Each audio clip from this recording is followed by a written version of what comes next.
Hi everyone, as promised, I'm here with something simple but powerful. Not a full makeover, not a cleaning checklist, just a handful of small things that have helped me feel less overwhelmed in my own home. Because, let's be honest, there are days when I look around and don't even know where to begin. The mess isn't huge, but it adds up. A dish here, a pile there, and suddenly my energy's gone before the day even starts. It's not just about tidying, it's that feeling of losing touch with your space, your routine, or even just yourself. So in this video, I'm sharing 15 habits that take around 5 minutes or less, small things I do almost without thinking now. But they've made it so much easier to keep my home calm and under control without burning out. Maybe one of these will give you that same sense of ease. Let's begin. Let's start with the first habit, and it's one that changed how I handle clutter before it even begins. Every time we walk through the door, we carry stuffed keys, phones, sunglasses, bags, receipts, random little things. And without even thinking, we set them down on the table, on a chair, the edge of the counter. That's how clutter starts. So here's the habit. Create a landing zone for your everyday items. One single spot. Not all over the house, just one place they can live when you walk in. I used a small tray near the front door. I added a hook for my bag, a bowl for loose change, and a little drawer for all the I'll deal with it later things. Now instead of dropping stuff everywhere, I drop it there. And that has made all the difference. Because when those first 30 seconds of walking in feel organized, I'm less likely to create mess elsewhere. One clear space sets the tone for the rest. Tomorrow, I'll be sharing ways to clean faster and more effectively. I hope you'll check back in. And the next habit. It's about what happens right after you land and how 5 minutes can reset more than just your entryway. The moment I walk in, I'm usually juggling something, a bag, a receipt, a jacket, maybe groceries. And for a long time, my default was to drop everything at the door and tell myself I'll put it away later. But later rarely came. And by the end of the day, there was a growing mess waiting for me, the exact thing I was trying to escape. So here's the habit. Take 5 minutes to put away what you came in with. Your bag goes back on its hook. Your shoes get lined up or tucked into a basket. Mail gets sorted, not later, but now. I keep a small tray for receipts, a file for important mail, and a drawer for things I need to return or deal with soon. It's not fancy, but it keeps the entryway from turning into a drop zone of stress. And the truth is, when you start by putting things away instead of putting them down, the whole house stays calmer. Next up, we're heading to the kitchen, where 5 minutes can make or break how the rest of your evening feels. Habit 3. Give your kitchen a 5-minute reset before you use it. After I walk in and settle my things, the next space that greets me is the kitchen. And sometimes even when it isn't messy, it still feels noisy. A few dishes in the sink, a used mug, crumbs on the counter, nothing huge but enough to make the space feel heavy. If I don't take 5 minutes right then to wipe things down, rinse the cup, reset the space it builds. Not just the mess, but the mental weight of it. So I started a simple habit before I make coffee. Before I cook, I reset the space I'm about to use. Wipe the counter, toss the wrapper, put the mug in the dishwasher, or give it a quick wash. That's it. It takes less time than scrolling one reel, and it makes cooking feel less like a chore and more like a rhythm. And honestly, when I walk into a clean kitchen, I'm less likely to snack out of stress or avoid cooking altogether. Coming up next, a 5-minute rule for the kind of clutter we rarely talk about, the emotional kind hiding in everyday piles. Next is habit 4, and it's for the kind of clutter that doesn't always look like clutter. You know that little pile of papers you've been walking past all week, the one on the corner of the counter or beside your laptop. It's never just paper. It's postponed choices. Do I need this? Should I deal with it now? Where do I even put it? And those small questions, they pile up louder than we think. Now I give myself a simple rule, 5 minutes, one decision. Not the whole pile, not the perfect system, just one thing that's been sitting there and I clear it. Sometimes it's opening one envelope and putting it in the shred pile. Sometimes it's finally moving that return to store item from the hallway floor to the car. It's like telling my brain, I see this. I'm handling it. And that tiny bit of progress, it shifts something deeper than just the mess. Next, we'll talk about what's under your feet and why clearing the floor changes more than just how your home looks. Now let's get into habit 5, and it starts right under your feet. There's something about walking through a room and having to step over stuffed bags, books, blankets, yesterday's laundry that makes everything feel harder. Even if the rest of the space looks fine, a cluttered floor changes how you move, literally. So now I check in once a day and I give myself 5 minutes to clear the ground. No guilt, no marathon cleaning, just a sweep of what doesn't belong there. Shoes back to the rack, book to the shelf, tote bag back on the hook. I even set a timer sometimes not to race the clock, but to stay focused. And here's what surprised me: when the floor is clear, I automatically feel more in control, like I'm the one setting the tone, not reacting to the mess. Next, we'll move into the bedroom and how one tiny surface can change how you end and start your day. Habit 6. Tidy your nightstand, not for looks but for peace. Let's be honest, nightstands tend to collect things. Hair ties, chargers, books we're in the middle of, that receipt we meant to file. And before we know it, the last thing we see at night is a little pile of stress. So I made it a habit to spend 5 minutes clearing my nightstand before bed. It's not about perfection. It's about ending the day with a surface that feels done, even if nothing else does. The book I'm not really reading goes back on the shelf. Empty cup to the kitchen. Phone charger coiled neatly. I keep 1 or 2 calming things: lip balm, a small light, maybe a scent I like. That's it. It feels small, but seeing that space tidy reminds me the day is done. I can let go too. Coming up next, one habit that starts the next day off right before you even leave your bedroom. Habit 7. Make your bed, even if the rest of the room is a mess. This one's simple, but it changed more than I expected. There were mornings when everything felt off. Dishes in the sink, laundry still in the basket, a long to-do list waiting.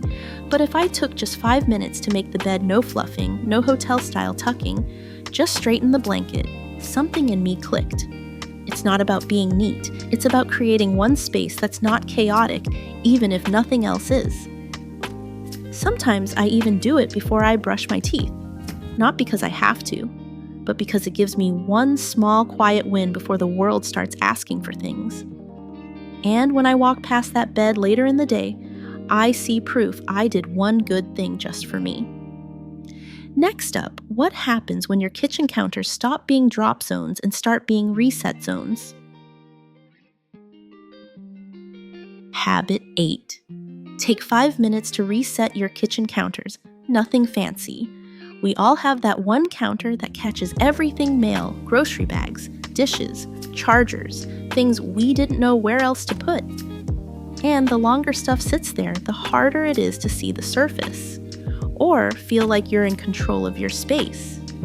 So I started treating the counter like a reset zone, not a drop zone.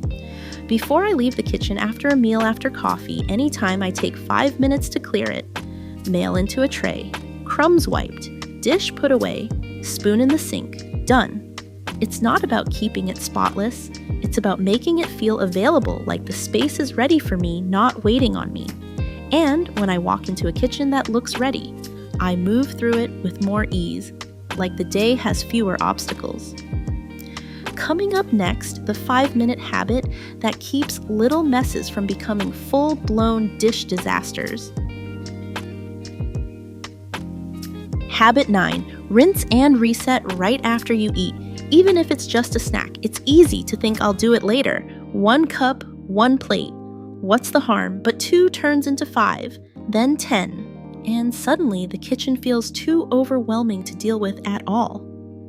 Now I've trained myself to reset after each small meal or snack, not just dinner. It takes less than 5 minutes to rinse, wipe, and put away. Even without a dishwasher, it's manageable. And the bonus: my future self never walks into a kitchen that feels like yesterday's mess. I've already cleared the slate.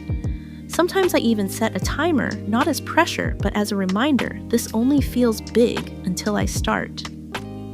Next, we'll move beyond the kitchen to one of the sneakiest clutter zones in the home, the bathroom counter. Habit 10: put bathroom items back right after you use them. The bathroom is one of those spaces that can shift from fine to overwhelming in a single morning. A brush here, toothpaste there, bottles left out because I'll use them again tonight. But what I've learned is this leaving things out doesn't actually save time.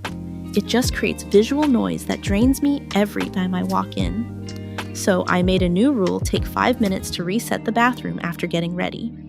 Hairbrush back in the drawer, toothpaste in its spot, skincare grouped neatly on a small tray so even if it's out, it feels intentional, not scattered. It's a small loop use, put back, repeat, but it keeps the whole space feeling calm, like a little reset zone for me instead of another chore waiting. Next, let's head back into the entryway because there's one 5-minute fix there that saves me every single morning.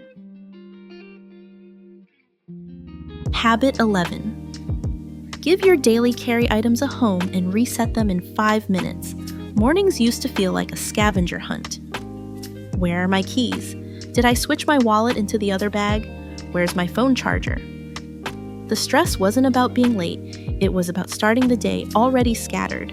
So I built a landing spot for my everyday carry: keys, wallet, phone, sunglasses, all of it has one home by the door. And when I get back, I spend 5 minutes putting things back where they belong instead of tossing them on the table. Sometimes I even restock right away.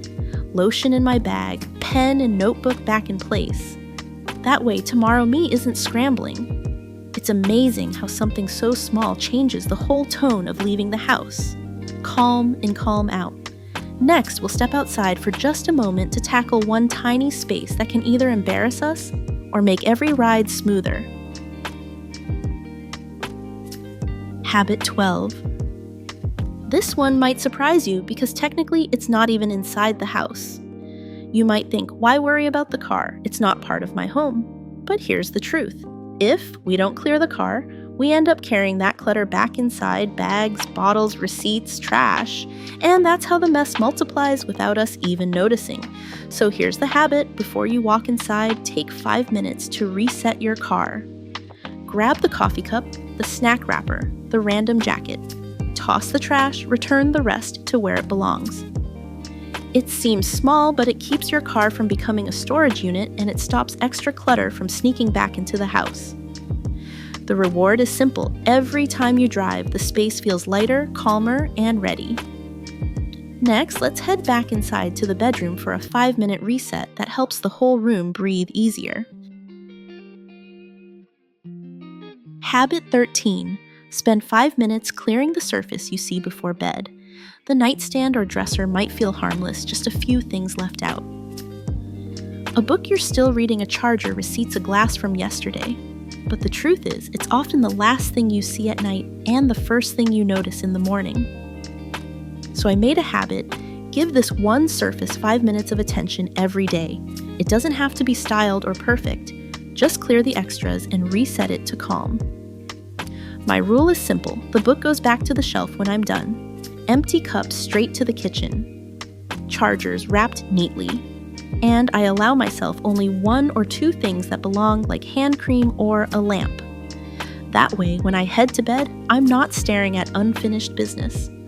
And when I wake up, I see a space that tells me the day can start fresh. Next, let's talk about a habit that helps clutter leave your house for good instead of circling back in. Habit 14. Keep a small basket for things that need to leave your home. So much clutter hangs around simply because it has no clear exit plan. A bag you need to return, a container to give back to a friend, a gift you've been meaning to drop off. They float from corner to corner, always in the way, but never actually leaving. Here's the fix. Give them a temporary home, a go bin. Mine sits by the door. Anytime I come across something that doesn't belong here, it goes straight into that bin. Then, when I'm heading out, I just grab whatever's inside. It's simple, but it stops those meant to return items from turning into long-term clutter. And every time I take something out, it feels like a double win. One less thing in the house and one less thing on my mind.